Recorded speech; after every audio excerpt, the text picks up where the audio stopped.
Clavaba la última fuente de cordero asado en la mesa del comedor cuando, de repente, sonó el teléfono. Eché un vistazo a la pantalla. Era mi marido, Javier. A esas horas, debería estar haciendo horas extra en el despacho. Diga, contesté, secándome las manos a toda prisa mientras pulsaba el botón de llamada. Lucía, tenemos que hablar.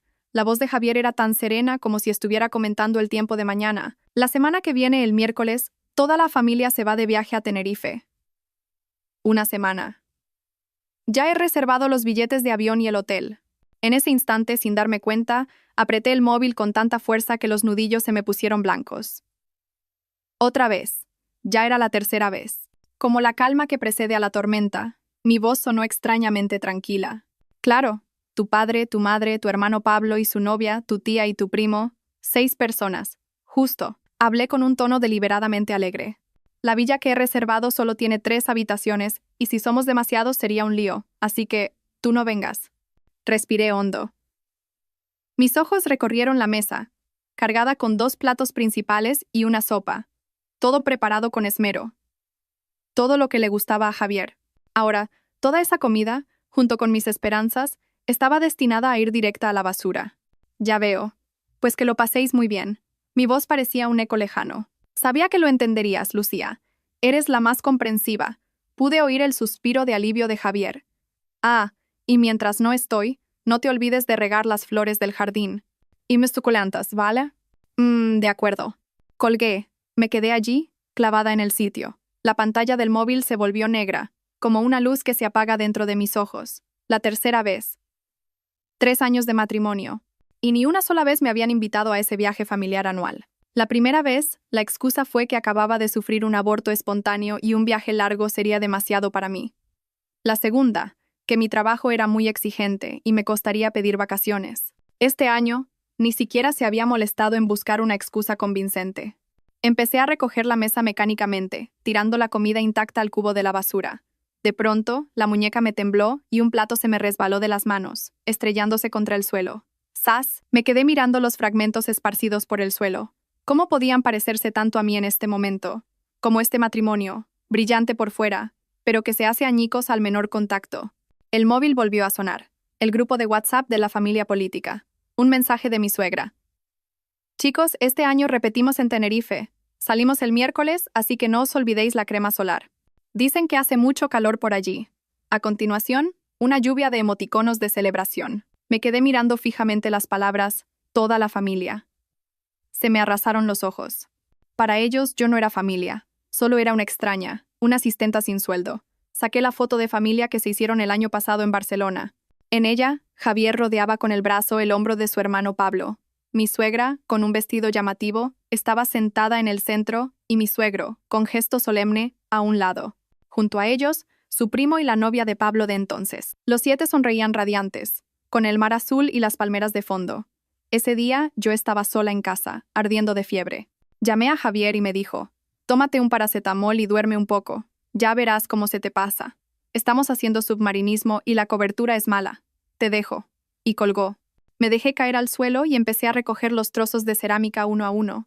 Me corté un dedo y la sangre brotó, pero aquella herida no era nada comparada con el dolor que sentía en el alma. El móvil sonó de nuevo. Era una videollamada de Carla, mi mejor amiga. Me sequé las lágrimas. Recompuse la expresión como pude y contesté. Lucía, no te imaginas el cliente energúmeno que ha venido hoy al bufete. La voz de Carla se detuvo de golpe. Entrecerró los ojos y acercó la cara a la pantalla. ¿Qué te pasa? Tienes los ojos rojos. No es nada. Estaba cortando cebolla y me han empezado a picar. Intenté sonreír. A mí no me engañas. ¿Crees que te conozco desde hace más de 10 años para nada? Carla frunció el ceño. ¿Qué te ha hecho el idiota de Javier esta vez? Bajo su mirada penetrante, mi coraza se desmoronó. Se lo expliqué todo en pocas palabras, con la voz cada vez más baja, casi un susurro. Siento que soy el hazmerreír. ¿El hazmerreír? A mí me parece que los que hacen el ridículo son Javier y su familia. Lucía, por favor, espabila. Esa gente no te considera de la familia. Guardé silencio. En el fondo, ya lo sabía. Simplemente no quería admitirlo. 3 años atrás, en nuestra espectacular boda, Javier se había arrodillado y me había prometido la felicidad. La imagen seguía viva en mi memoria. ¿Cómo habíamos llegado a esto en un abrir y cerrar de ojos? Lucía, la voz de Carla se tornó seria de repente. ¿Recuerdas que firmasteis capitulaciones matrimoniales? Asentí. Fue un mes antes de la boda. Javier me propuso de repente firmar un acuerdo de separación de bienes, alegando que era una tradición en su familia. Aunque me sentí incómoda, firmé para demostrar que no iba detrás de su dinero. El chalet está a tu nombre. ¿La propiedad está clara? Fue el regalo de bodas de mis padres. Lo registramos como bien privativo, solo a mi nombre. Fruncí el ceño. ¿Por qué lo preguntas? Por nada, dudó Carla. Solo quiero que te cuides un poco más. Oye, ya que su familia se va de viaje la semana que viene, ¿por qué no te vienes unos días a mi casa, para que no estés sola? Rechacé amablemente su oferta. Tras colgar, me quedé de pie junto al ventanal del salón, contemplando el césped del jardín que Javier cuidaba con tanto esmero. Este chalet lo compramos al casarnos. Mis padres pagaron la entrada y yo cubrí los gastos de la reforma con el dinero que había ahorrado durante años de trabajo. La familia de Javier aportó una cantidad mínima, pero insistieron en que su nombre figurara en la escritura. La excusa fue que un hombre necesita mantener las apariencias. La noche avanzó. Me duché y me metí en la cama como un autómata. Javier tampoco vendría esta noche. Tenía trabajo hasta tarde. Desde hacía medio año sus horas extra eran cada vez más frecuentes, y yo había dejado de preguntar. Tumbada, mirando al techo, una idea cruzó mi mente. ¿De verdad quería seguir con este matrimonio? Durante los últimos 3 años, me había esforzado por ser una buena esposa y una nuera ejemplar. Cuidé de mi marido con esmero e incluso soporté las impertinencias de mi cuñado. ¿Y qué había recibido a cambio?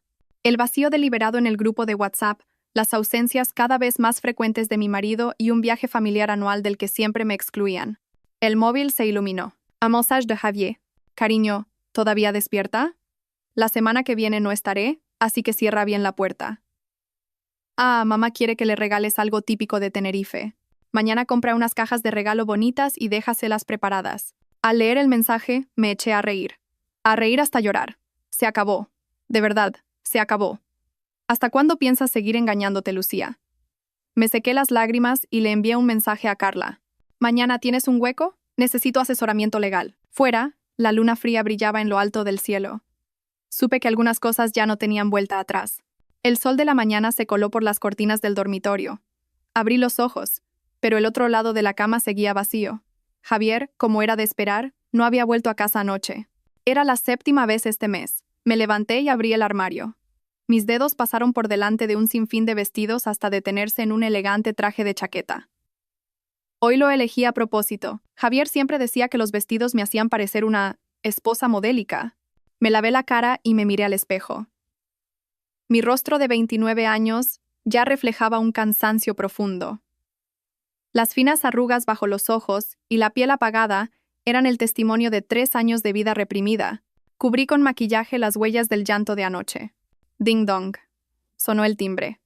Por la mirilla, vi el característico pelo corto y la mirada afilada de Carla. Llevaba 2 cafés y una bolsa de papel de la que emanaba un delicioso olor a bollería. Sabía que no habrías desayunado. Nada más abrir me puso la comida en las manos. Café americano con un poco de leche sin azúcar y tu croissant favorito. El intenso aroma del café me reconfortó. En esta ciudad, aparte del dueño de la cafetería, Carla era la única que recordaba mis gustos.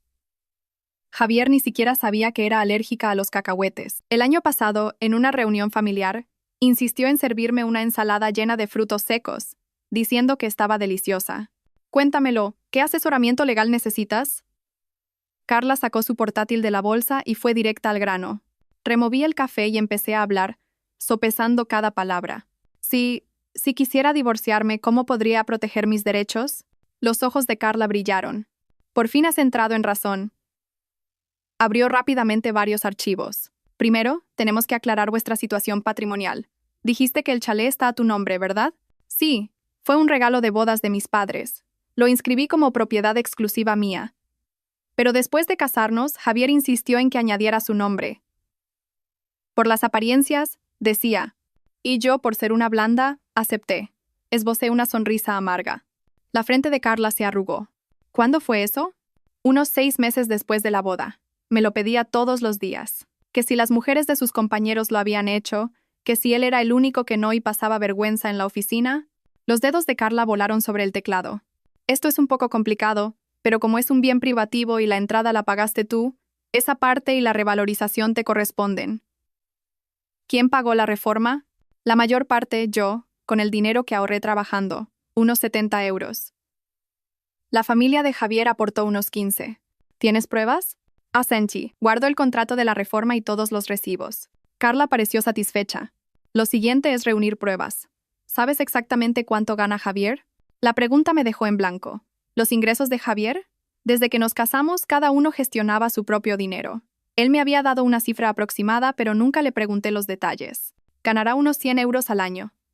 Me pasa 1 euro al mes para los gastos de la casa. El resto, cada uno lo suyo. Las cejas de Carla casi se juntaron en el entrecejo. ¿Qué? ¿Lleváis 3 años casados y seguís con cuentas separadas? Y la hipoteca del chalet la pago yo. Mi voz se fue apagando. Javier decía que tenía que invertir su dinero. Y que sus padres ya son mayores y había que tener un colchón para gastos médicos. Lucía. Carla golpeó la mesa. ¿No te das cuenta de que te están estafando? Eso no es un matrimonio normal. Los ojos se me volvieron a llenar de lágrimas. Al contarlo, hasta a mí me parecía ridículo. Para los demás, era la señora que vivía en un chalet de lujo y conducía un coche de alta gama. Pero la realidad es que tenía que pensármelo 2 veces antes de comprarme un abrigo decente. Mientras tanto, Javier le regalaba a su madre, sin pestañear, una pulsera de oro de 20.000 euros. Tenemos que averiguar su situación financiera, dijo Carla con seriedad. ¿Tienes acceso a su ordenador o a sus documentos? El despacho siempre está cerrado con llave. Dice que tiene información confidencial de clientes. De repente, recordé algo. Pero tengo una llave de emergencia. Podría entrar cuando él no esté. Ten cuidado. No puedes dejar que te descubra, me advirtió. Lo fundamental son los movimientos bancarios, los registros de inversiones y... Hizo una pausa. ¿Tienes alguna prueba de infidelidad? Mi corazón dio un vuelco. La infidelidad. Esa posibilidad que había intentado ignorar con todas mis fuerzas salía por fin a la superficie. Cuando Carla se fue, me quedé frente a la puerta del despacho, con la llave en la mano. Al casarnos, prometimos respetar nuestra privacidad. Por eso, nunca había entrado en su espacio personal sin permiso. Hoy tenía que romper esa regla. El sonido de la llave en la cerradura pareció anormalmente fuerte. Al abrir la puerta, un vago olor a colonia masculina me golpeó. El despacho estaba impecablemente ordenado. Los libros de derecho en la estantería estaban colocados por altura, y sobre el escritorio no había ni una mota de polvo. Revisé los cajones. En el de arriba, unos cuantos documentos de trabajo sin importancia. En el del medio, varios álbumes de fotos. Los abrí al azar. Solo había fotos de Javier y su familia. Apenas unas pocas en las que salíamos los dos juntos. El cajón de abajo estaba cerrado con llave. Esa anomalía no hizo más que aumentar mis sospechas. Mirando a mi alrededor, mis ojos se posaron en una pequeña caja fuerte detrás de la estantería. Javier la había comprado el año pasado para guardar documentos importantes. Probé con la fecha de nuestro aniversario. Error. Su cumpleaños. Error. Finalmente, introduje el cumpleaños de su madre. La caja fuerte se abrió con un clic. Dentro, había una pila de documentos bien organizados. Encima de todo, una copia de la escritura de propiedad. Al abrirla, me quedé helada. Era la escritura de mi chalet, pero en el apartado de propietarios ponía claramente Javier García y Lucía Fernández, en régimen de copropiedad. Recordaba perfectamente que al principio solo se trataba de añadir su nombre con una participación minoritaria. Seguí buscando y encontré varios extractos bancarios. El saldo de la cuenta de Javier me dejó atónita. No eran los 150 euros que él me había dicho, sino casi 1,5 millones. Además, cada mes, había transferencias regulares de entre 3 y 15 euros a una tal Valeria. En el fondo había un elegante estuche de joyería de terciopelo. Lo abrí con manos temblorosas. Dentro, un collar de diamantes que no había visto en mi vida. En el recibo, Cartier. El precio superaba los 25 euros. La fecha de compra era el día de mi cumpleaños del año pasado. Pero mi regalo había sido un simple ramo de rosas. Debajo del estuche había otra foto. Javier abrazaba a una mujer joven junto a la piscina de un resort. Llevaban ropa de baño a juego y sonreían radiantes. En el reverso, con mi amor Valeria, en Tenerife, agosto de 2023, justo la semana que él dijo que tenía un viaje de negocios. El mundo se me vino encima. Tantas horas extra, sus evasivas, los gastos inexplicables, todo encajaba. La vibración del móvil casi me hizo soltar la foto. Era Javier. Cariño, hoy no llego a cenar. Tengo una cena de empresa. Me quedé mirando el mensaje y luego me fijé en su foto de perfil de WhatsApp. Estaba sentado en un restaurante de lujo. En la lente se reflejaba la copa de vino y una mano con las uñas pintadas de rojo al otro lado de la mesa. Al ampliar la imagen, en el reflejo de la ventana se adivinaban las siluetas de él y una mujer de pelo largo. En ese momento mi mente se aclaró de una forma extraña. Todas mis dudas y mi autoinculpación habían encontrado respuesta. No era paranoica ni sensible, simplemente era una idiota a la que estaban engañando. Con calma, fotografié todas las pruebas y se las envié al correo encriptado de Carla. Luego, lo volví a colocar todo en su sitio, cerré la caja fuerte y salí del despacho. A las 10 de la noche, Javier llegó a casa oliendo a alcohol.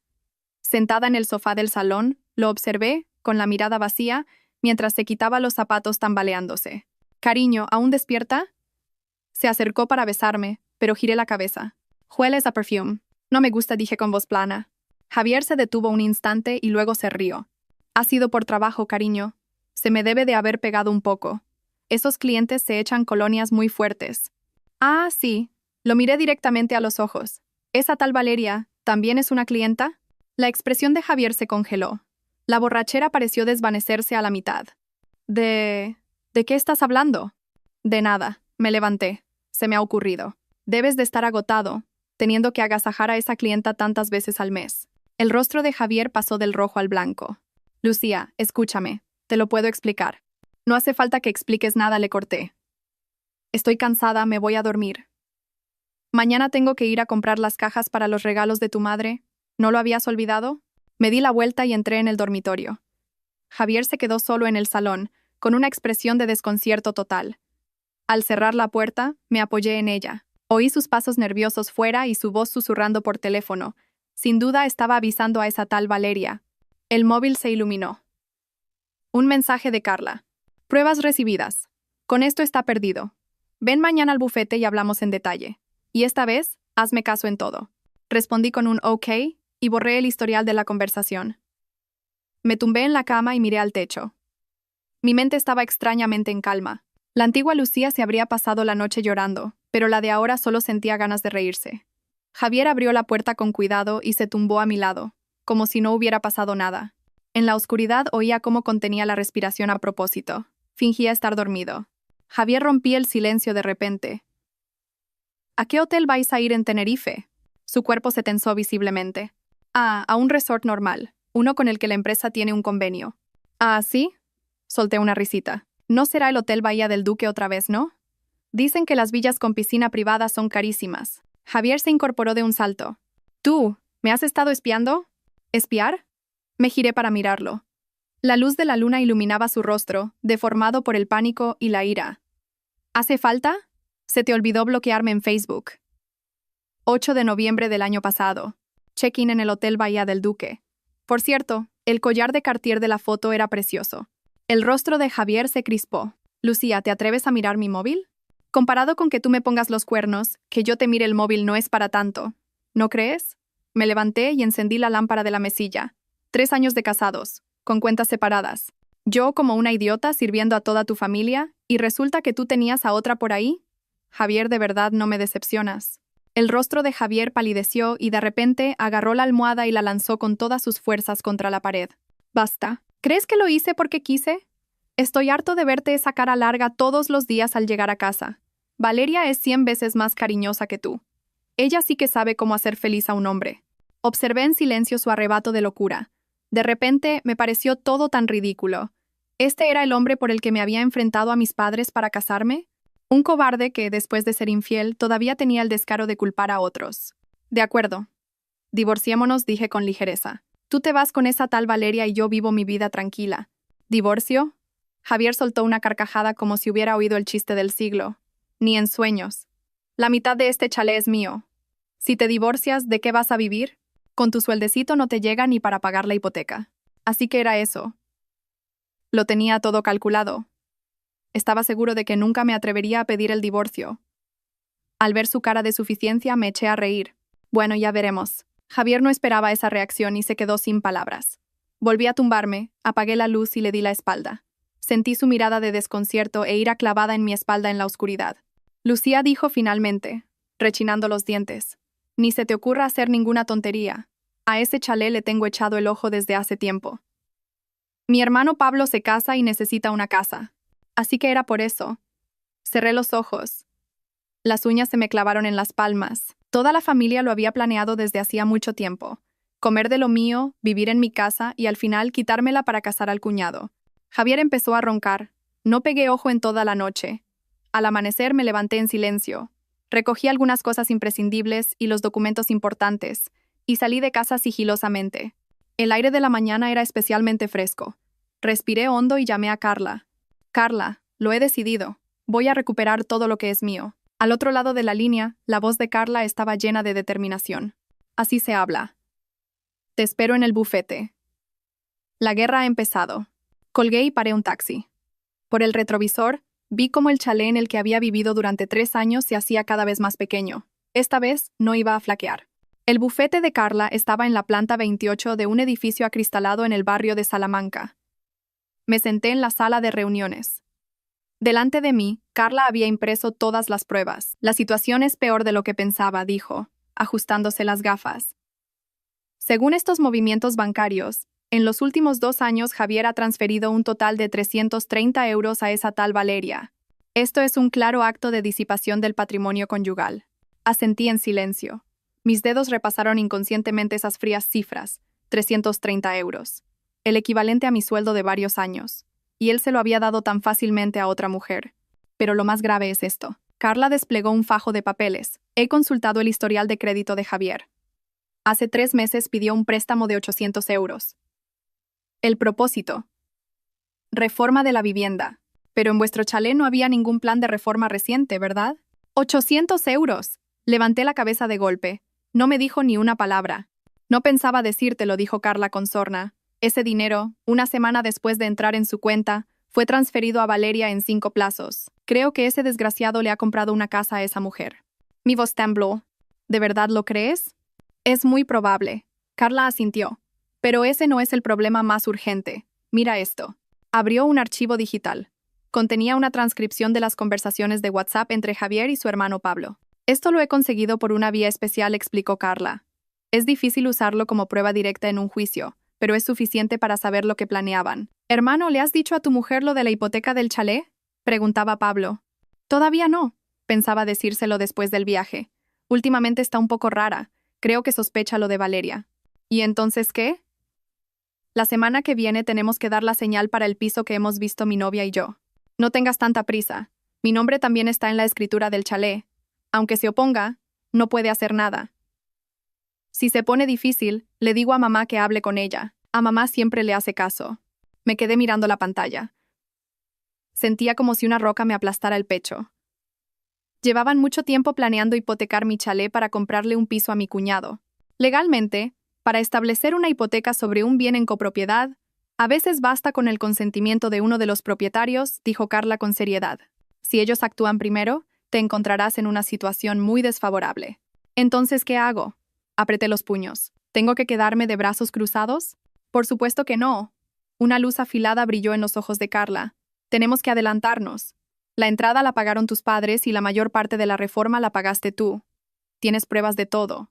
Podemos alegar que Javier es el principal culpable de la ruptura del matrimonio y solicitar una nueva división de bienes. Me quedé pensando un momento y de repente se me ocurrió algo. Carla, ¿y si pudiera demostrar que la escritura de copropiedad fue falsificada por Javier? Los ojos de Carla se iluminaron. ¿Tienes pruebas? No estoy segura, pero recuerdo perfectamente que al principio era una copropiedad con cuotas de participación. Además, el sello y la firma en la escritura de la caja fuerte me parecieron un poco diferentes. Esto podría ser nuestro punto de inflexión, exclamó Carla, golpeando la mesa emocionada. Si demostramos que la escritura fue falsificada, no solo la hipoteca sería nula, sino que Javier podría enfrentarse a cargos penales. Trazamos un plan general. Primero, tenía que recopilar más pruebas en secreto. Segundo, verificar rápidamente la autenticidad de la escritura. Y por último, preparar la demanda de divorcio. Al salir del bufete, Carla me dio un juego de llaves. Es un pequeño apartamento que tengo. Ahora está vacío. Quédate allí de momento. No vuelvas al chalet. Javier acorralado podría hacer cualquier cosa. La abracé, agradecida. Al salir del edificio, la luz del sol me deslumbró. Sonó el móvil. Era una llamada de Javier. Respiré hondo y contesté. «Lucía, ¿dónde te has metido?» La voz de Javier estaba cargada de ira. «Me ha llamado mi madre. Dice que todavía no le has enviado las cajas de regalo. Las necesita para mañana. Casi me eché a reír, con la que estaba cayendo, y su primera reacción era regañarme por no haber cumplido un recado de su madre. Estoy fuera. Tengo unos asuntos que resolver, dije con calma. Las cajas están encargadas. Se las entregarán directamente en casa de tu madre esta tarde. Javier pareció desconcertado. No esperaba que fuera tan cooperativa. Ah, bueno, vale. Oye, lo de anoche. ¿Anoche? Pregunté deliberadamente. Estabas muy borracho. No parabas de decir tonterías. Hubo un silencio de unos segundos al otro lado de la línea. Sí, estaba muy borracho. No me acuerdo de nada. Bueno, ¿cuándo vuelves a casa? Creo que tardaré. Ha surgido algo urgente en el trabajo. No me esperes, cena tú. Me inventé una excusa y colgué. Fui directa al registro de la propiedad. Con una copia de la escritura original y mi DNI, conseguí consultar el historial registral del chalet. Efectivamente, allí constaba claramente: copropiedad con cuotas de participación. Lucía Fernández 70%, Javier García 30%. Sin embargo, la escritura actual indicaba una copropiedad al 50%. Eso significaba que Javier había falsificado los documentos de alguna manera. Contuve la euforia, hice una foto inmediatamente y se la envié a Carla. ¡Bingo! El cabrón falsificó el tipo de copropiedad. Esta vez está acabado.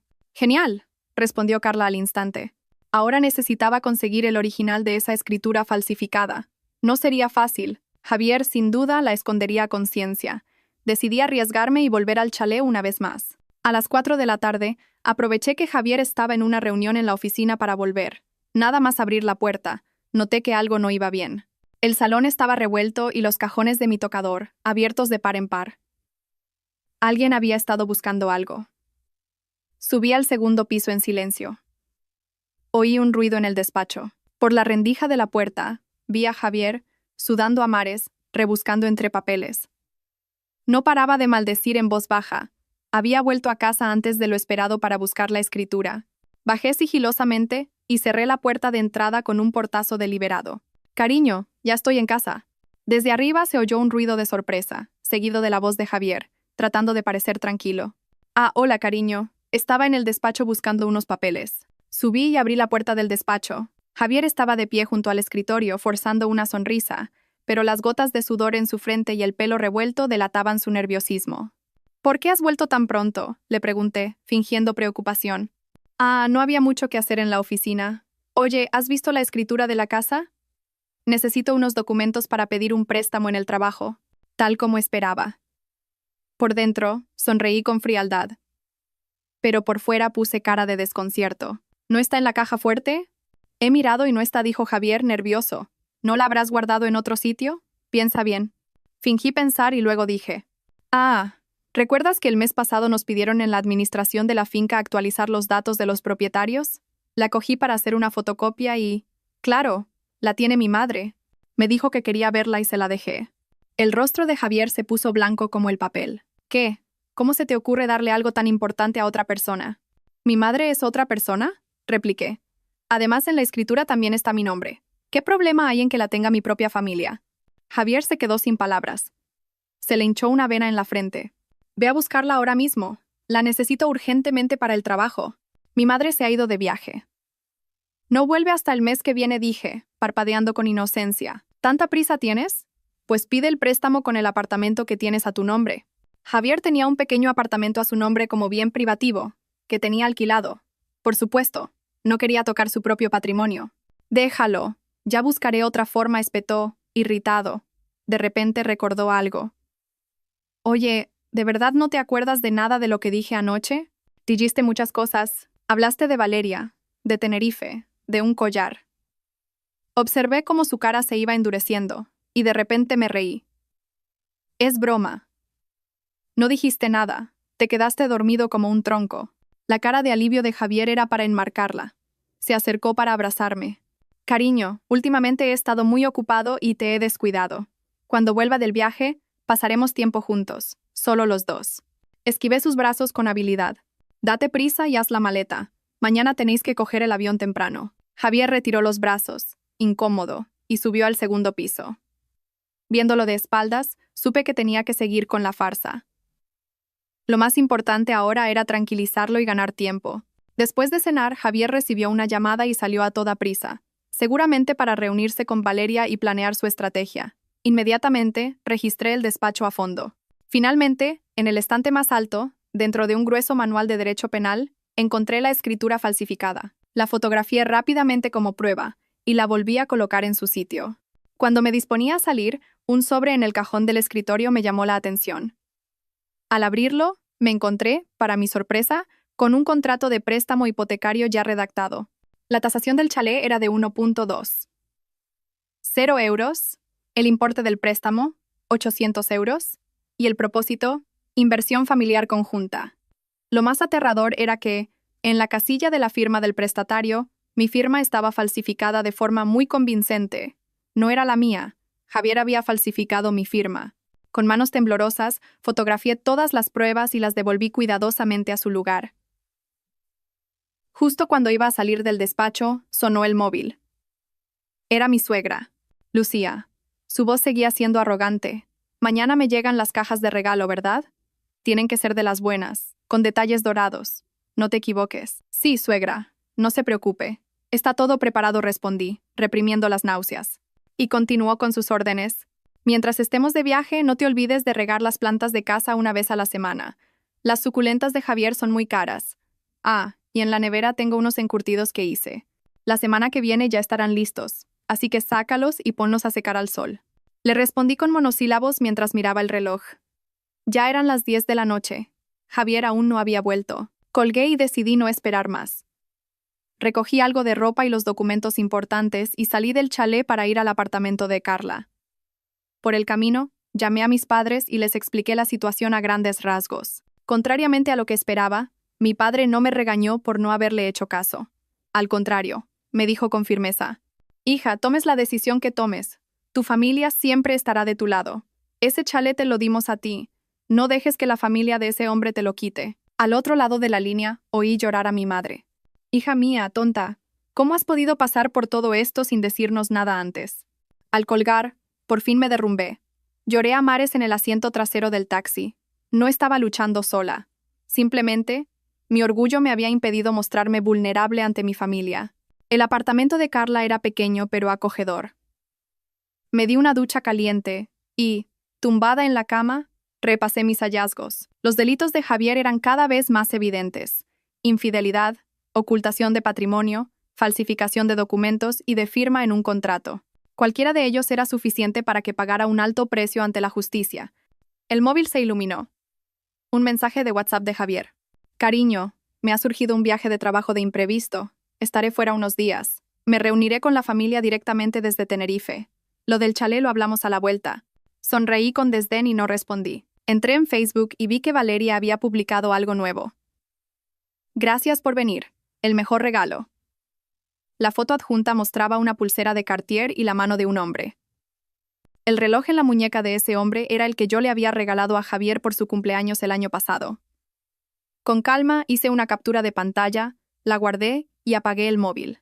Mañana, la guerra entraría en una nueva fase. Y esta vez, no habría piedad. La luz de la mañana se filtró a través de las finas cortinas. Al abrir los ojos, tardé unos segundos en darme cuenta de dónde estaba. El apartamento de Carla era pequeño, pero había dormido mejor que en los últimos 3 años. Tenía 3 llamadas perdidas en el móvil, todas de Javier, y un mensaje de WhatsApp. «¿Por qué no coges el teléfono? Ya voy a coger el avión. Cierra bien la puerta de casa». Sonreí con desprecio y bloqueé su número y todos sus perfiles. Me levanté y abrí la nevera. El frigorífico de Carla, una adicta al trabajo, estaba vacío, salvo por unas botellas de agua y un yogur caducado. Después de ducharme, me preparé un café, encendí el portátil y empecé a planificar. Anoche, Carla me había enviado una lista detallada de acciones. Lo primero era asegurar mi patrimonio personal. Entré en mi banca online y revisé todas mis cuentas. Por suerte, mi sueldo se ingresaba en una cuenta que Javier desconocía.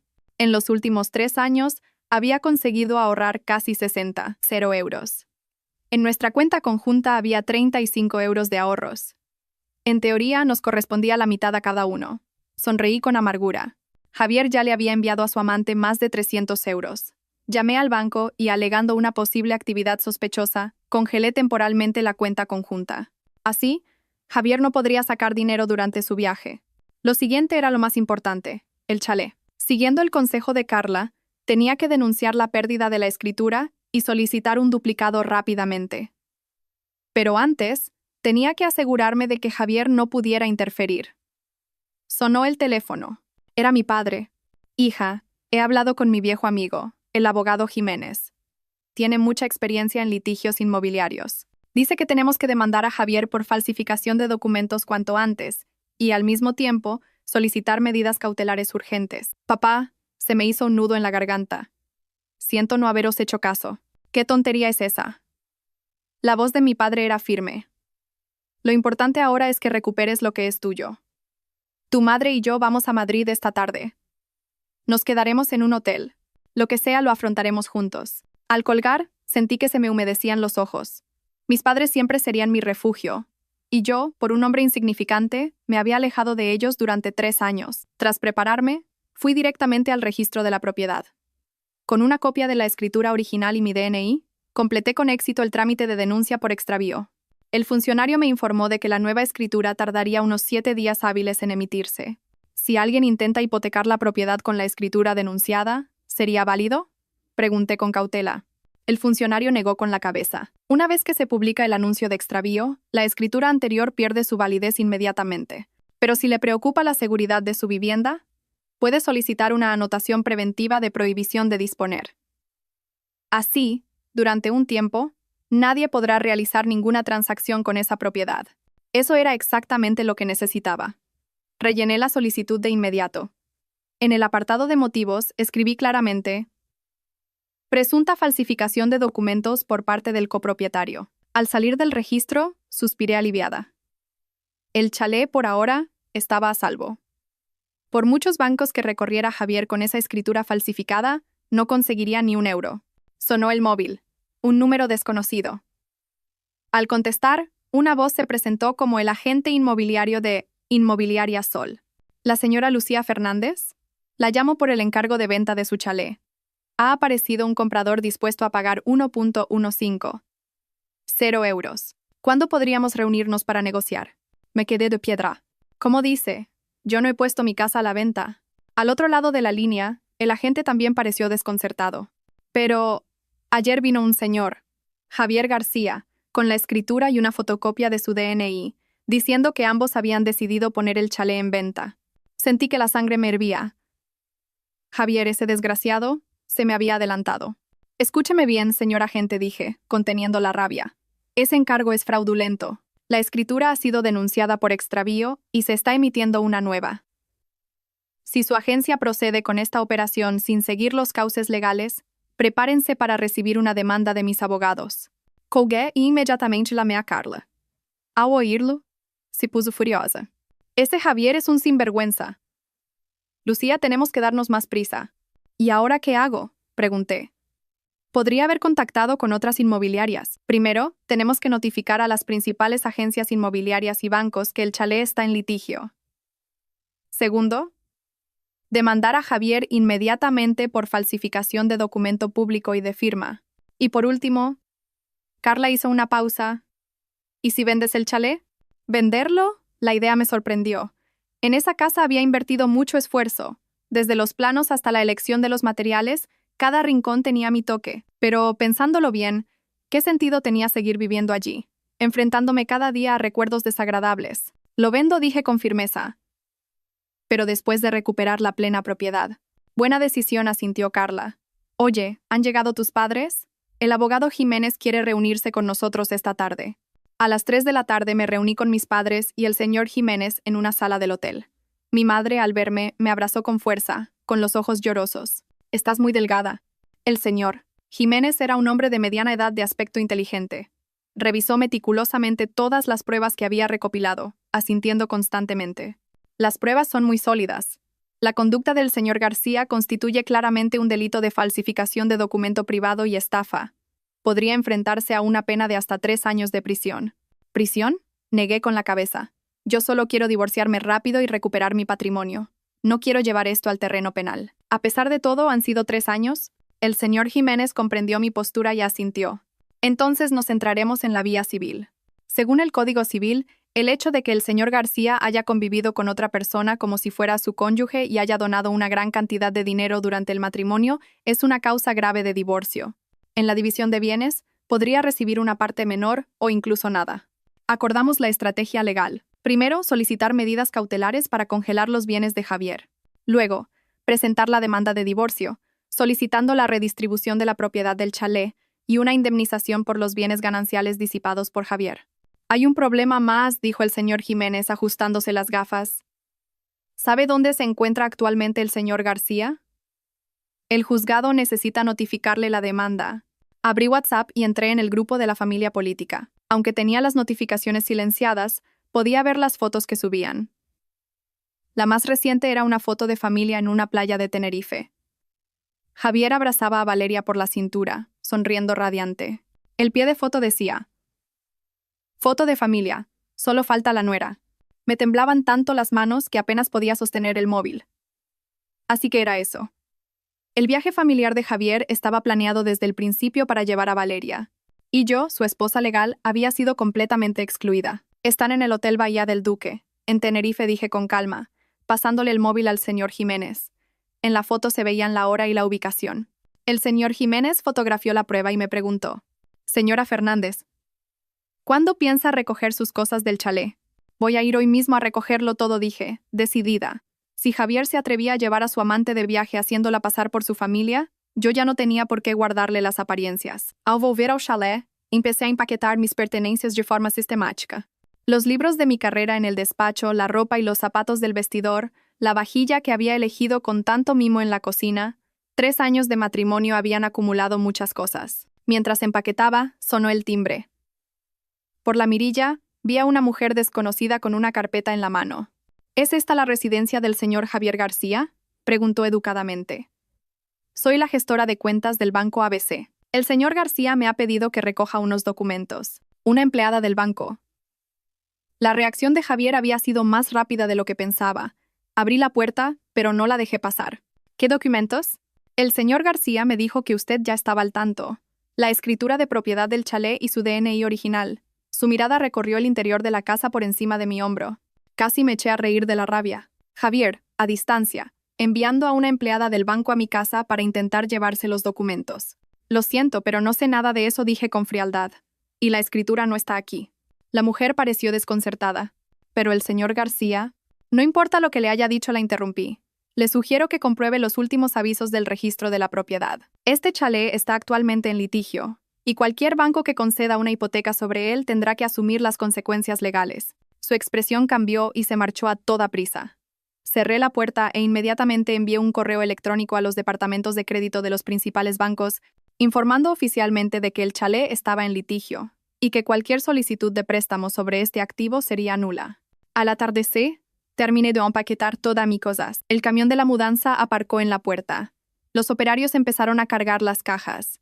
Eché un último vistazo al lugar que una vez llamé hogar. No sentía ni una pizca de nostalgia. Un momento. Algo se me ocurrió. Volví al dormitorio y saqué una pequeña caja de la mesilla de noche. Dentro había un par de pendientes de perlas. El único recuerdo que me quedaba de mi abuela materna. En 3 años, no me los había puesto por miedo a perderlos. Ahora, por fin, volvían a su dueña. Cerré la puerta principal con llave y se la entregué al conserje de la urbanización, informándole de mi mudanza. Le pedí que cualquier asunto relacionado con el chalet se tratara a través de mi abogado. El conserje me conocía desde el día que me mudé. «Señora, ¿ha pasado algo?», preguntó, dubitativo. «A partir de ahora, llámeme Lucía, por favor», le corregí con una sonrisa. «Gracias por todo, conserje». Conduje hasta el hotel donde se alojaban mis padres. Me sentía más ligera que nunca. Por el camino, recibí un mensaje de Carla. Auto de medidas cautelares aprobado. Todas las cuentas bancarias a nombre de Javier han sido embargadas. También hemos publicado el anuncio de extravío de la escritura en el BOE. Ya es legalmente efectivo. Le di las gracias y llamé al extranjero. Al otro lado de la línea estaba Emma, mi compañera de piso durante mi época de estudiante en Londres. Ahora alta ejecutiva en una multinacional. «Emma, ¿cuánto tiempo?». La voz de Emma sonaba llena de energía. «Oye, ¿el puesto que me comentaste en la sede de Singapur sigue vacante?». Miré al frente y pregunté con voz firme. «Creo que necesito un nuevo comienzo». Una semana después, estaba sentada en el despacho del señor Jiménez, revisando la demanda de divorcio recién redactada. El escrito detallaba las graves causas imputables a Javier: la convivencia marital con otra persona, la falsificación de documentos, la disipación del patrimonio conyugal. Cada punto estaba respaldado por pruebas contundentes. El juzgado ha admitido a trámite la demanda. La notificación se enviará de urgencia al hotel de Tenerife donde se aloja el señor García, dijo el señor Jiménez, entregándome otro fajo de papeles. Este es el auto de medidas cautelares. Todas las cuentas bancarias, acciones e inmuebles a nombre del señor García han sido embargados. Asentí y pasé a la última página. La reacción de Javier fue más virulenta de lo que imaginaba. El mismo día que recibió la notificación del juzgado, intentó volver de Tenerife, pero al tener las tarjetas de crédito bloqueadas, ni siquiera pudo comprar un billete de avión. Al final, tuvo que pedirle dinero a su hermano. A estas horas ya debe de estar en Madrid, me advirtió el señor Jiménez. ¿Cree que necesita esconderse por un tiempo? No negué con la cabeza. Ha llegado el momento de enfrentarme a él cara a cara. Apenas terminé de hablar, mi móvil empezó a sonar frenéticamente. El nombre de Javier parpadeaba en la pantalla. Era el enésimo número que usaba desde que lo bloqueé. Pulsé el botón de llamada y activé el altavoz. Lucía, te has vuelto loca. El grito de Javier resonó en el despacho. ¿Te atreves a demandarme? ¿Y a embargar mis cuentas? Señor García, dije con calma, le ruego que mida sus palabras. Mi abogado está grabando esta conversación. Hubo una pausa notable al otro lado. Luego, su tono se suavizó. Lucía, cariño, ¿de verdad tenemos que llegar a esto? Podemos sentarnos y hablar las cosas tranquilamente. Sonreí con desdén. Cuando falsificaste la escritura y mi firma en el contrato de hipoteca, ¿por qué no pensaste en hablarlo conmigo? Cuando te llevaste a tu amante de viaje haciéndola pasar por tu familia, ¿por qué no pensaste en hablarlo? Todo es un malentendido, se apresuró a explicar Javier. Valeria es solo una prima lejana. Lo de la foto de familia fue una broma, y lo de la escritura pudo ser un error del registro. Podemos ir a corregirlo. Señor García, le corté sus torpes mentiras. Nos vemos en los tribunales. Y colgué. El señor Jiménez asintió con aprobación. Muy bien gestionado. Ahora irá a por todas. Tenemos que estar preparados. Efectivamente. Menos de media hora después, recibí un mensaje urgente de Carla. Javier ha ido al chalet con sus padres. Están en la garita del conserje, montando un escándalo para que les cambie la cerradura. El señor Jiménez y yo nos dirigimos allí de inmediato. Desde lejos, ya se oía la voz estridente de mi suegra. Mi hijo es el dueño de esta casa. ¿Por qué no le dejan entrar? ¿Acaso esa mujer le ha untado, conserje? El conserje parecía muy apurado. Señora, la señora Fernández ha presentado una denuncia formal por extravío y se está emitiendo una nueva escritura. Legalmente, en este momento, ella es la única con derechos sobre el chalet. ¡Eso es ridículo!, gritó mi suegro, golpeando el mostrador.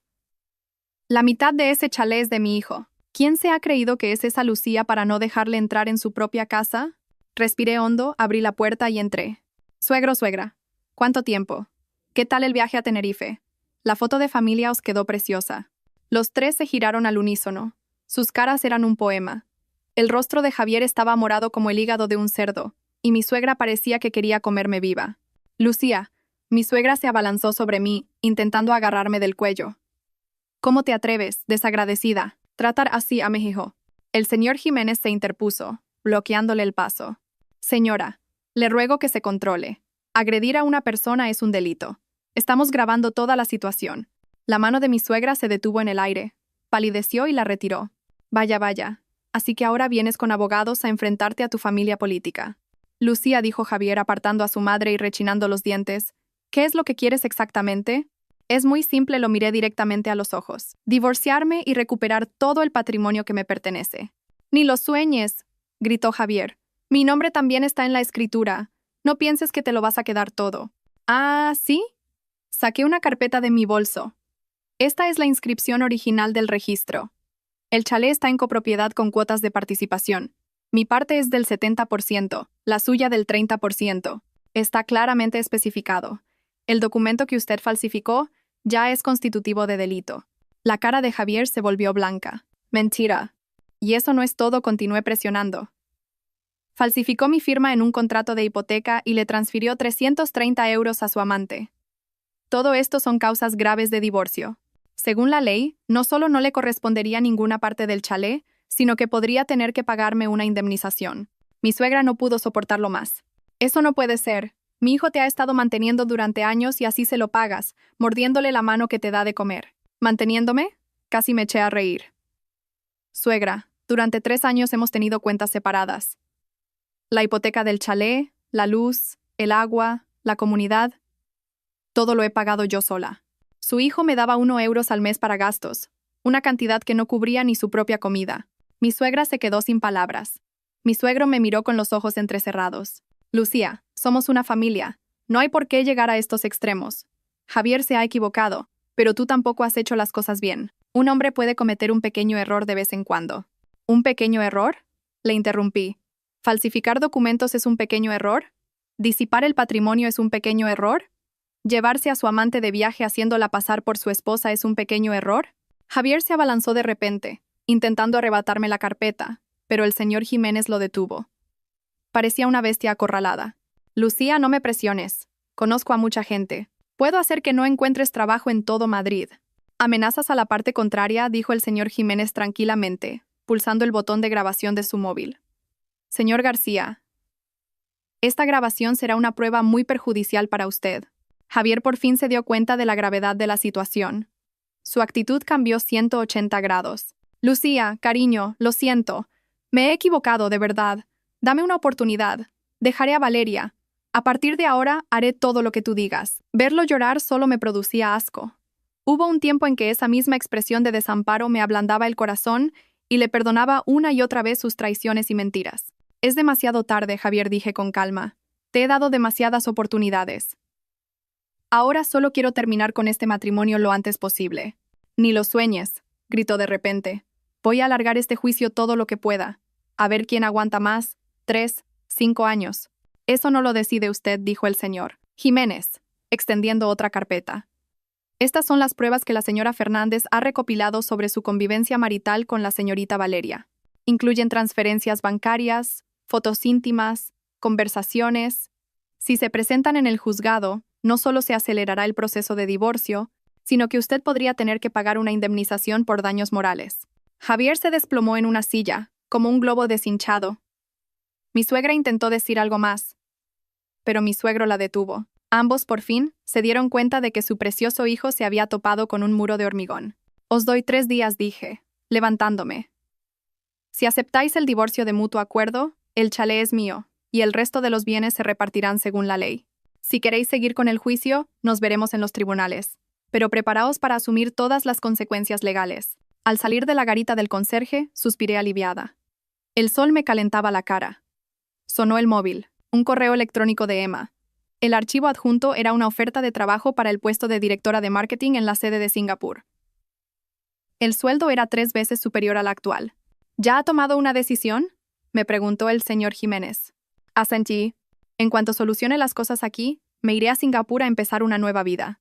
Es una decisión inteligente, sonrió el señor Jiménez. Pero Javier no se rendirá fácilmente.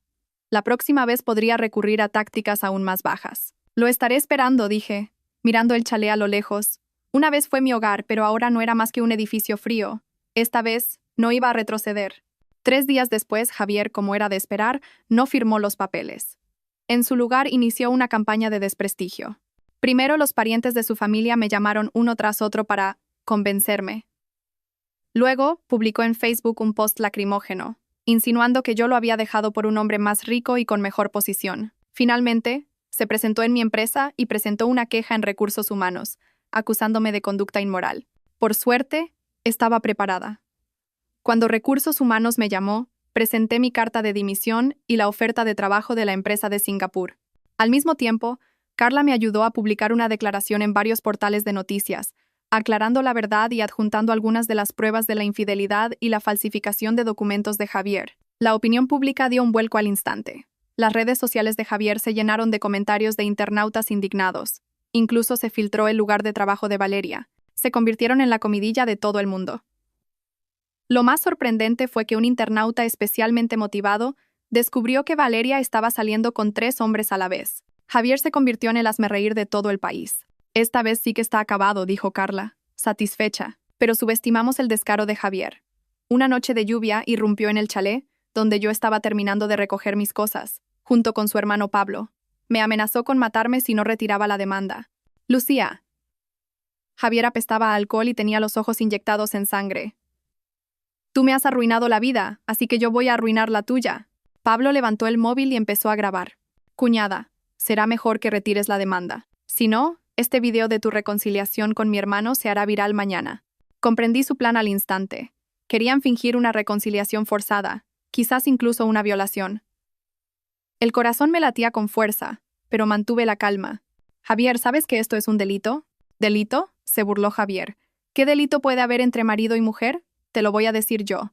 Después de esta noche, retires o no la demanda, estarás acabada. En el momento en que se abalanzó sobre mí, pulsé el botón de pánico que llevaba en el bolsillo. Una alarma estridente sonó, y al mismo tiempo, dos compañeros de mi antigua empresa, que estaban de guardia en la casa de al lado, derribaron la puerta y redujeron a los hermanos García en el suelo. La policía está de camino, dije, mirando fríamente a Javier, que estaba inmovilizado en el suelo. Esta vez, con allanamiento de morada e intento de agresión sexual, tienes para una buena temporada en la cárcel. El rostro de Javier se volvió ceniciento, y Pablo empezó a llorar y a suplicar. Cuñada, fue idea de mi hermano. Por favor, perdónanos. A lo lejos, se oía la sirena de la policía acercándose.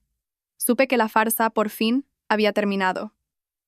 El último y desesperado intento de Javier me había dado la oportunidad de librarme de él para siempre. Cuando la policía le estaba poniendo las esposas, se giró de repente y me preguntó, «Lucía, ¿alguna vez me has querido?» Guardé silencio un momento y luego respondí con sinceridad. «Sí, pero ahora solo siento desprecio».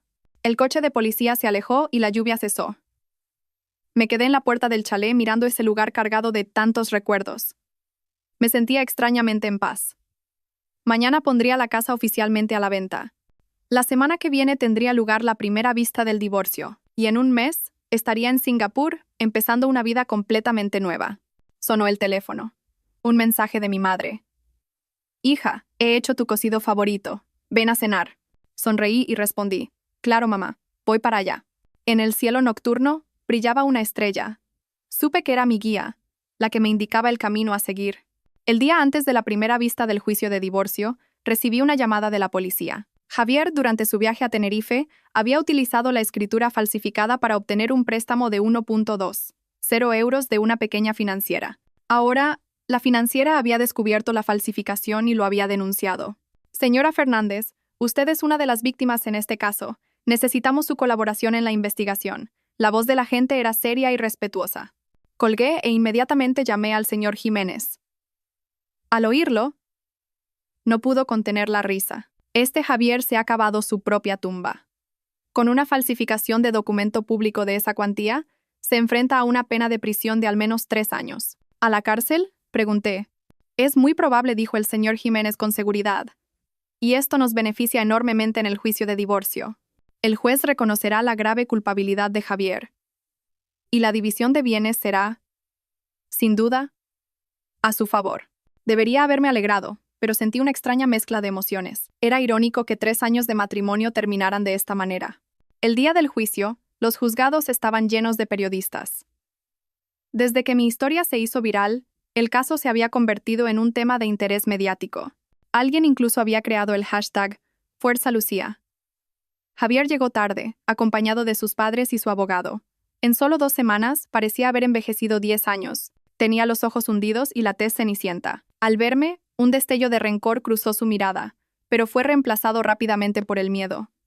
Sabía que se enfrentaba no solo al divorcio, sino también a un proceso penal. El juicio fue sorprendentemente rápido.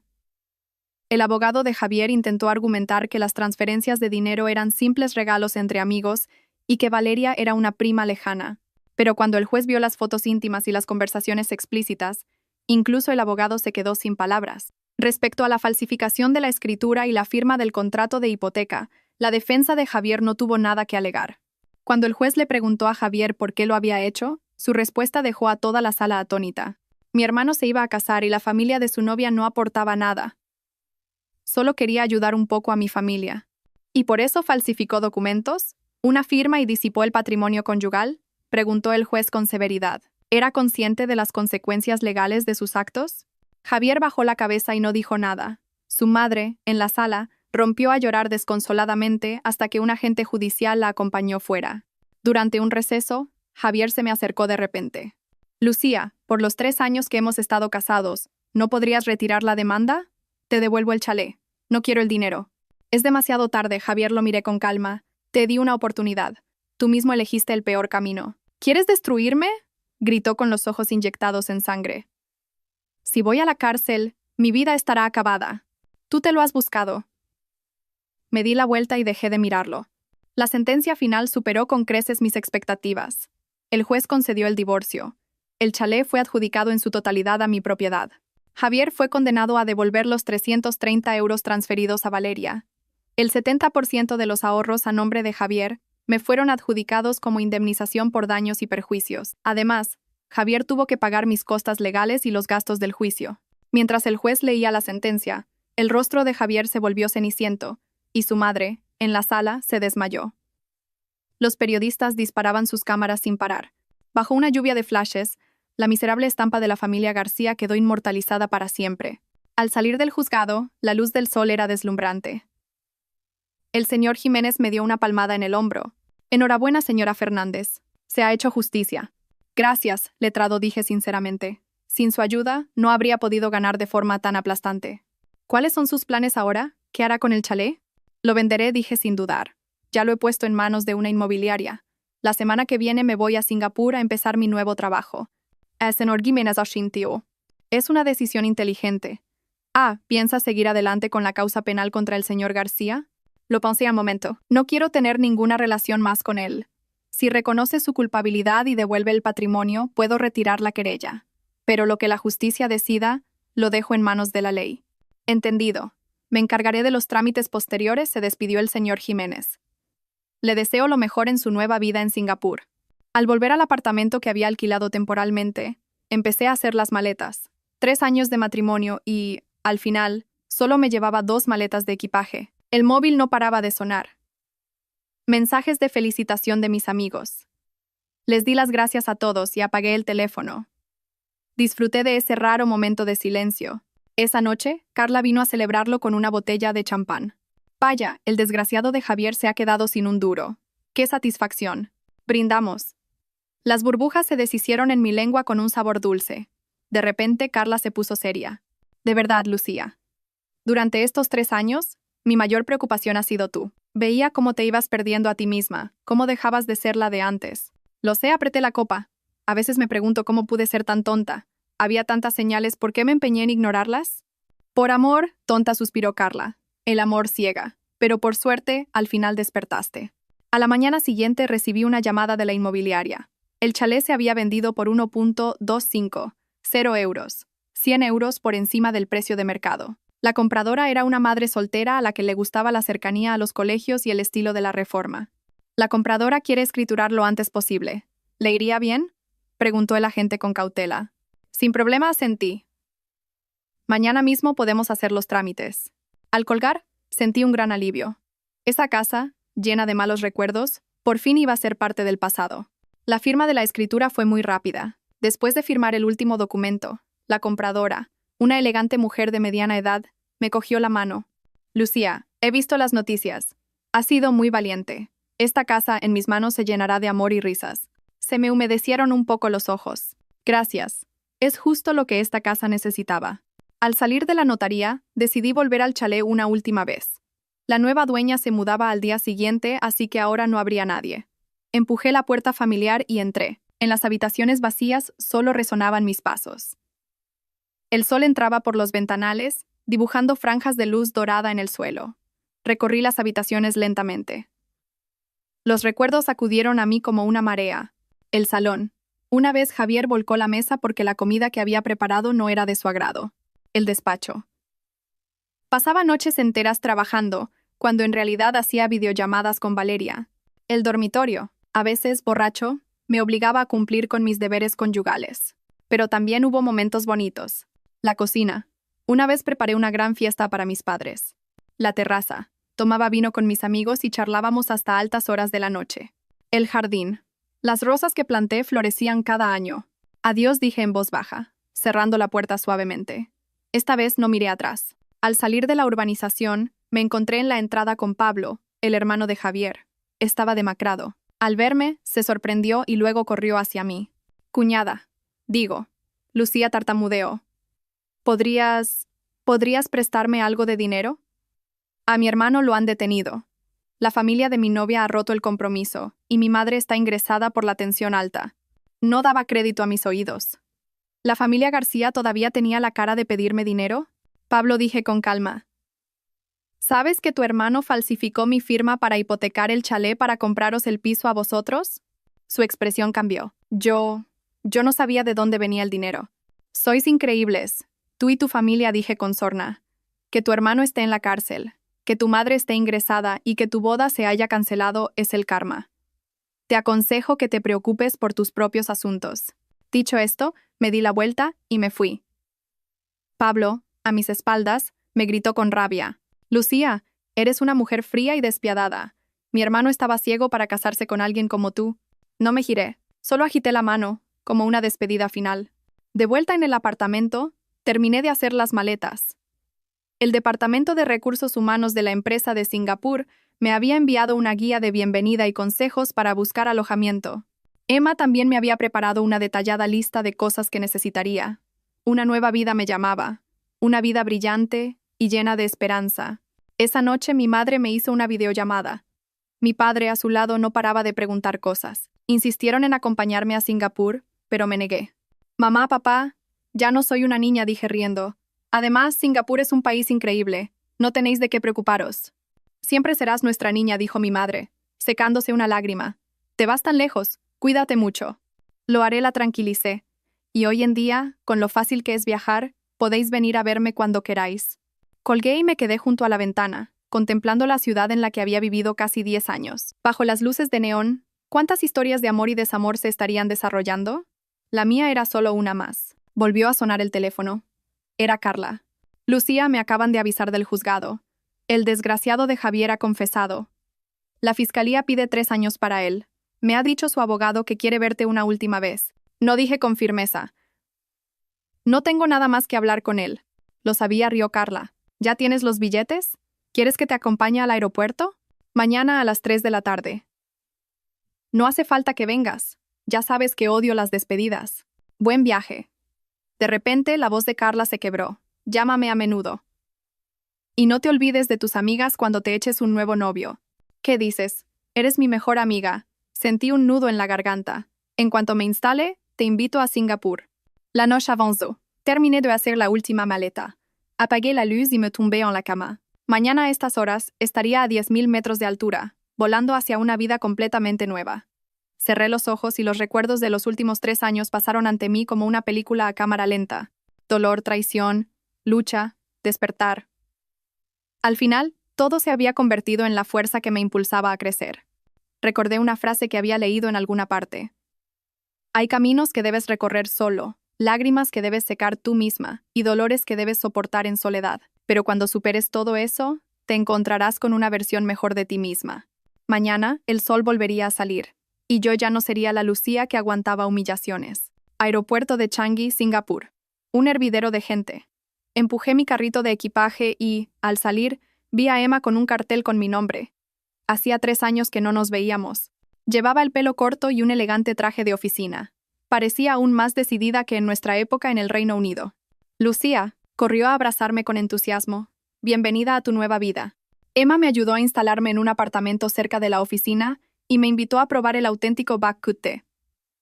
En la mesa, me preguntó con cautela por mi divorcio. Se lo resumí brevemente. ¡Qué cabrón! Debería pudrirse en la cárcel. Sonreí y negué con la cabeza. Lo pasado, pasado está. Ahora solo quiero mirar hacia adelante. El nuevo trabajo era un desafío, pero muy estimulante. Como directora de marketing para la región de Asia-Pacífico, era responsable de la promoción de la marca en varios países.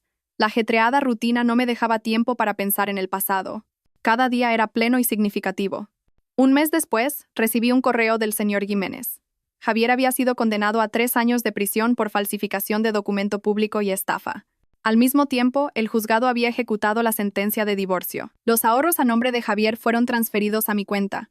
Valeria también fue condenada a devolver parte del dinero. El correo electrónico incluía un recorte de la sección de sucesos de un periódico nacional con el titular «Estafa por falsificación de escritura del marido. Divorcio fulminante de la esposa». En la foto, Javier aparecía rodeado de periodistas, con un aspecto lamentable. Cerré el correo con calma. No sentí nada. El fin de semana, asistí a una fiesta en un yate en Marina Bay organizada por la empresa. La vista nocturna de Singapur era un espectáculo de luces. Mis compañeros brindaban alegremente. Jackson, el director de marketing, se me acercó con una copa de champán. Lucía, he oído que dejaste un puesto importante en España para venir a Singapur. Eres muy valiente. Sonreí sin decir nada.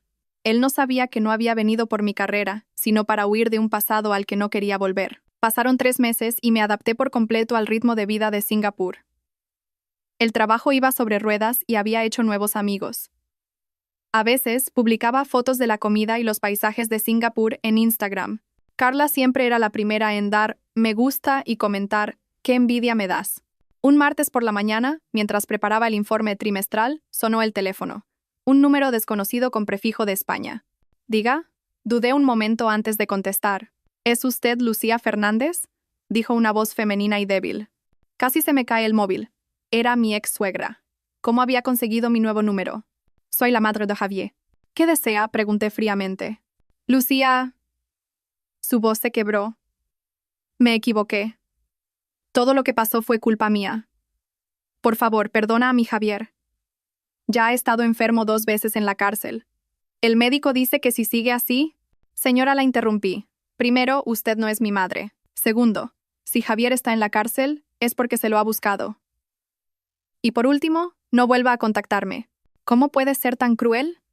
Su voz se volvió estridente. ¿Fuisteis marido y mujer?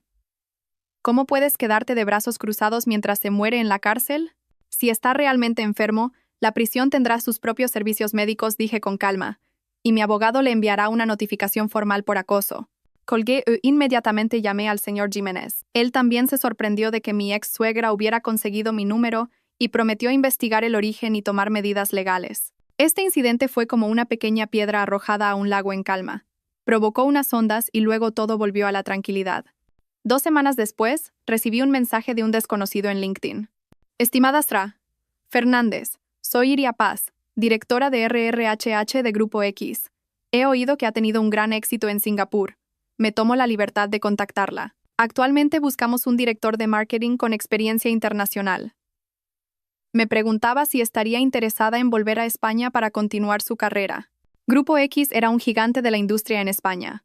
El puesto de directora de marketing siempre había sido mi objetivo. Pero, ¿volver? No estaba preparada para enfrentarme a ese lugar lleno de recuerdos dolorosos. Respondí cortésmente. Estoy muy satisfecha con mi trabajo actual y no tengo planes de cambiar a corto plazo. Iria respondió rápidamente. Lo entiendo. Pero es una oportunidad única. Salario de 250 euros anuales, opciones sobre acciones y reportando directamente al CEO. Si cambia de opinión, no dude en contactarme. 250 euros. El doble de mi sueldo actual. Me quedé mirando el mensaje durante mucho tiempo. Al final, no lo borré. El tiempo voló, y ya llevaba medio año en Singapur.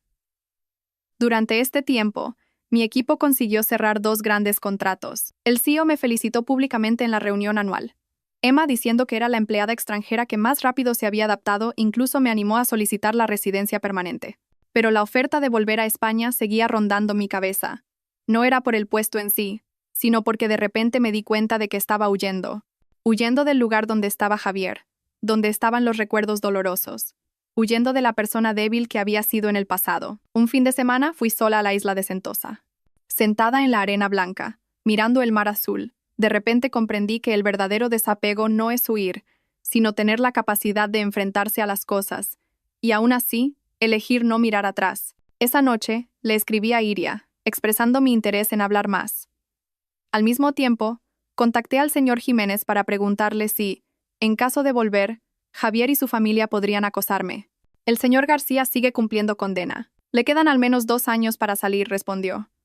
Sus padres, después de la advertencia de mi bufete, no se atreverán a molestarla. Además, su reputación en España es muy buena. Muchas mujeres la consideran un ejemplo de lucha contra la violencia doméstica. ¿Un ejemplo? Sonreí con amargura. Solo era una mujer normal que, acorralada, había contraatacado. Las entrevistas con Grupo X fueron muy bien. Después de una entrevista por vídeo, incluso se ofrecieron a organizar una reunión en persona en Singapur. El presidente de la región Asia-Pacífico cenó conmigo y me explicó en detalle los planes de expansión de la empresa. Señora Fernández, su trayectoria nos ha impresionado profundamente, dijo el presidente con sinceridad. No solo por su capacidad profesional, sino por la fortaleza y el coraje que ha demostrado. Esos son los valores fundamentales de nuestra cultura empresarial. Así, después de 8 meses en Singapur, decidí volver. Emma, aunque apenada, entendió mi elección. Haz lo que te dicte el corazón. Singapur siempre estará aquí para ti. Los trámites de renuncia fueron rápidos. El CEO intentó retenerme, ofreciéndome un aumento del 30%, pero lo rechacé. No era una cuestión de dinero. Necesitaba completar mi propio ritual de redención, volver al lugar que me había herido y, con la cabeza bien alta, empezar una nueva vida. Una semana antes de volver, recibí un mensaje de Carla con una noticia jugosa. Valeria le ha puesto los cuernos a tu exmarido. Fue a un vis-a-vis y se lió con el familiar de otro preso. Se han aliado y le han desplumado a Javier lo poco que le quedaba y se han fugado. Debería haberme sentido satisfecha, pero sentí una extraña melancolía. Javier, que tanto había calculado, al final había sido traicionado por todos. ¿Sería eso el karma? El avión aterrizó en el aeropuerto de Barajas. Era octubre, en pleno otoño. Por la ventanilla, vi el cielo azul y los ginkgos amarillos. Era una belleza sobrecogedora. Mientras esperaba mi equipaje, sonó el móvil. Un mensaje de bienvenida de Iria. Al final, añadía una frase. Mañana por la noche tenemos una fiesta de bienvenida en la empresa. El CEO quiere aprovechar para presentarla al equipo. ¿Le iría bien? Hola. Respondí afirmativamente y respiré hondo. Empujé mi carrito y salí por la puerta de llegadas. El sol, filtrándose por la cúpula de cristal, me calentaba la cara. Lucía, bienvenida a casa, me dije a mí misma. La fiesta de bienvenida de Grupo X se celebró en un restaurante en la planta 80 de uno de los rascacielos de Madrid. Elegí un traje de chaqueta rojo oscuro, profesional pero sin restar alegría a la fiesta. Directora Fernández, he oído hablar mucho de usted del CEO, el señor Ibáñez. Era un hombre afable de unos 50 años. Me estrechó la mano con la fuerza justa. Su caso se ha estudiado en mi clase de MBA. Sonreí y le di las gracias, un poco sorprendida por dentro. Mi divorcio, ¿un caso de estudio en una escuela de negocios? Al empezar la fiesta entendí por qué. La esposa del señor Ibáñez, una mujer elegante e intelectual, se me acercó. Lucía, soy Elvira Soto, catedrática de Derecho en la Universidad Complutense. También dirijo el Centro de Estudios sobre los Derechos de la Mujer. Su caso es un ejemplo paradigmático de cómo una mujer formada puede utilizar el arma de la ley para protegerse. Me halaga, pero creo que exagera, dije, un poco abrumada. En aquel momento, solo reaccioné instintivamente al verme acorralada. Precisamente ese instinto es lo que merece ser estudiado. Los ojos de la catedrática brillaban con inteligencia.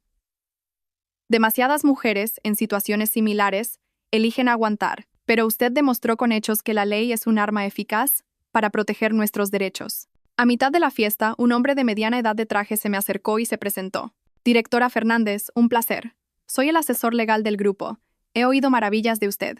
Mientras intercambiábamos unas palabras, una joven se unió tímidamente. Disculpe, ¿es usted la directora Lucía Fernández? Se presentó como becaria del departamento de marketing y me dijo que mi historia le había dado el valor para salir de una relación tóxica.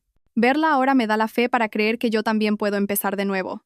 Tenía los ojos llenos de lágrimas. En ese momento, de repente, sentí que mi historia podía tener un significado real.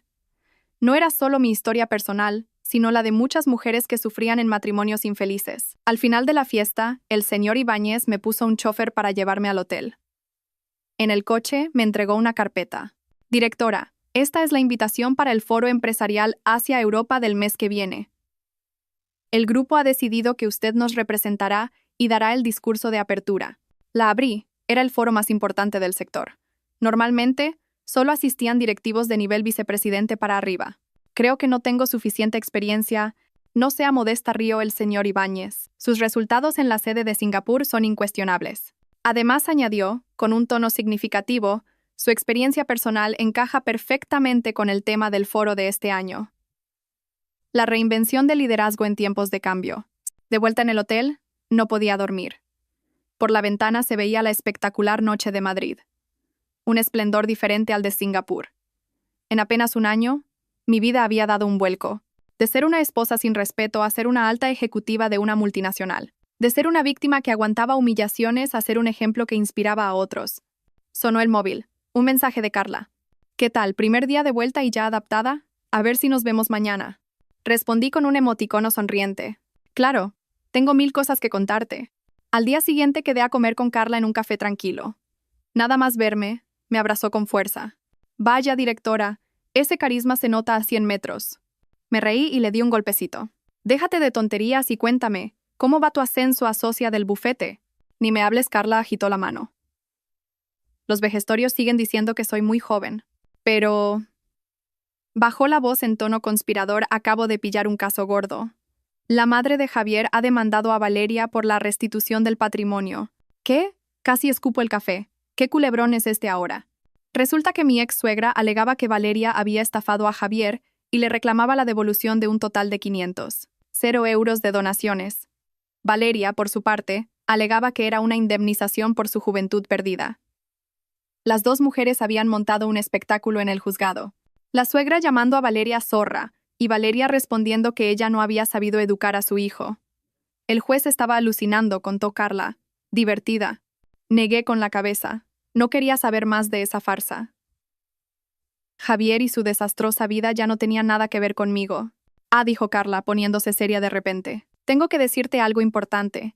Javier podría salir de la cárcel medio año antes por buena conducta. Mi corazón dio un vuelco. ¿Cuándo? Probablemente el mes que viene, me miró con preocupación. ¿Afectará tu decisión de volver y prosperar aquí? Lo pensé un momento y negué con la cabeza. No, Madrid es muy grande, no es fácil que nos encontremos. Además, la Lucía de ahora ya no es la que se deja pisotear.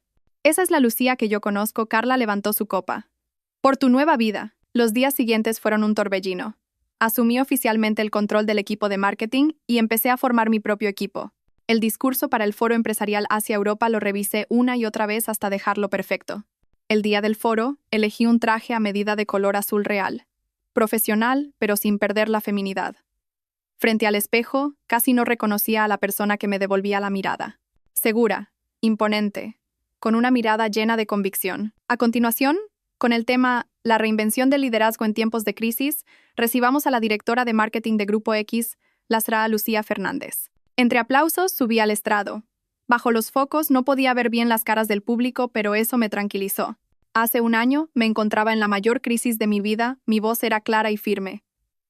Mi matrimonio se había roto, la confianza se había desmoronado, y mi propio valor había sido completamente negado. Compartí cómo, en medio de esa crisis, me había reencontrado a mí misma, cómo había transformado el dolor en fuerza para crecer. Al final de mi discurso, dije: el verdadero liderazgo no reside en controlar a los demás, sino en controlar nuestra propia vida. Cuando tenemos el valor de enfrentarnos a nuestros miedos más profundos, descubrimos nuestra mayor fortaleza. Gracias. Todo el auditorio se puso en pie y aplaudió. Después, los asistentes me rodearon para intercambiar tarjetas. Entre ellos había pesos pesados de la industria.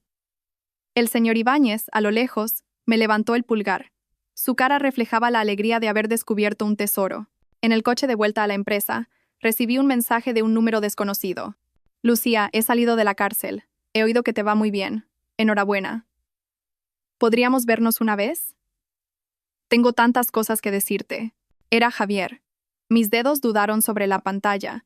Finalmente, borré el mensaje y bloqueé el número. No hay necesidad de volver sobre los pasos andados, ni de reencontrarse con las personas que dejamos atrás.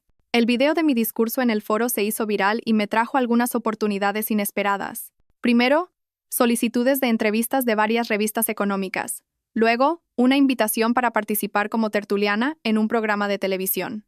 Finalmente, una editorial me contactó para proponerme escribir un libro sobre liderazgo femenino. Directora, se ha convertido en la estrella de la empresa, me dijo mi joven asistente, sonriendo. En recepción dicen que últimamente le llegan muchas flores de admiradores. Negué con la cabeza y le pedí que indicara en recepción que rechazaran todos los regalos de origen desconocido. La fama es un arma de doble filo, y yo lo sabía muy bien. Un viernes por la tarde, mientras revisaba el informe trimestral, Iria llamó a mi puerta. Directora, el mes que viene es el Día Internacional de la Mujer. La Federación de Mujeres Empresarias la ha invitado como representante de mujeres de éxito a dar un discurso en un foro de alto nivel. El CEO ya ha dado su aprobación. Échele un vistazo. Recibí una invitación con bordes dorados. En ella se leía claramente: el crecimiento y el empoderamiento de la mujer en la nueva era. En la lista de ponentes invitados figuraban famosas empresarias, académicas y artistas. Mi nombre estaba entre ellos. ¿No cree que esto es demasiado para mí?, dije, un poco preocupada. No sea modesta, Iria me dio una palmada en el hombro. Directora, ¿sabe cómo la llaman en Internet? La reina del contraataque. La Juana de Arco moderna.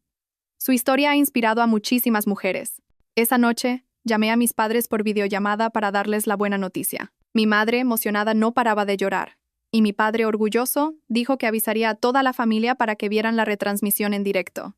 Lucía, dijo mi madre de repente, bajando la voz, el tal Javier vino a casa hace unos días. Mi sonrisa se congeló. ¿A qué vino?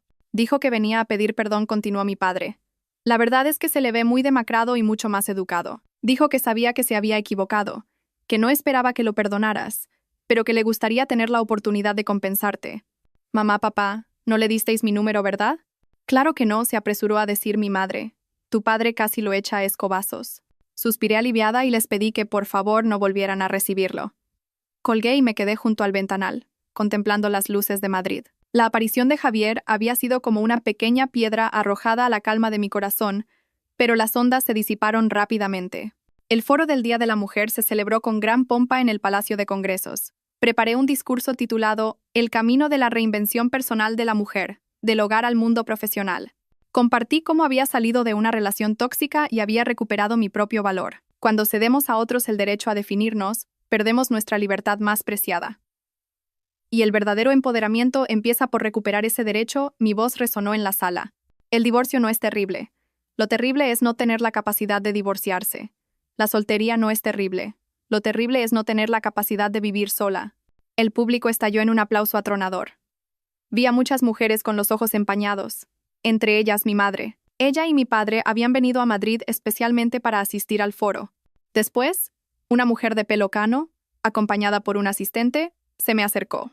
Reconocí a una famosa empresaria. Lucía, qué gran discurso, me cogió la mano con afecto. Las historias sinceras siempre tienen la mayor fuerza. Espero que sigas alzando la voz por las mujeres. Emocionada, no supe qué decir. Solo asentí.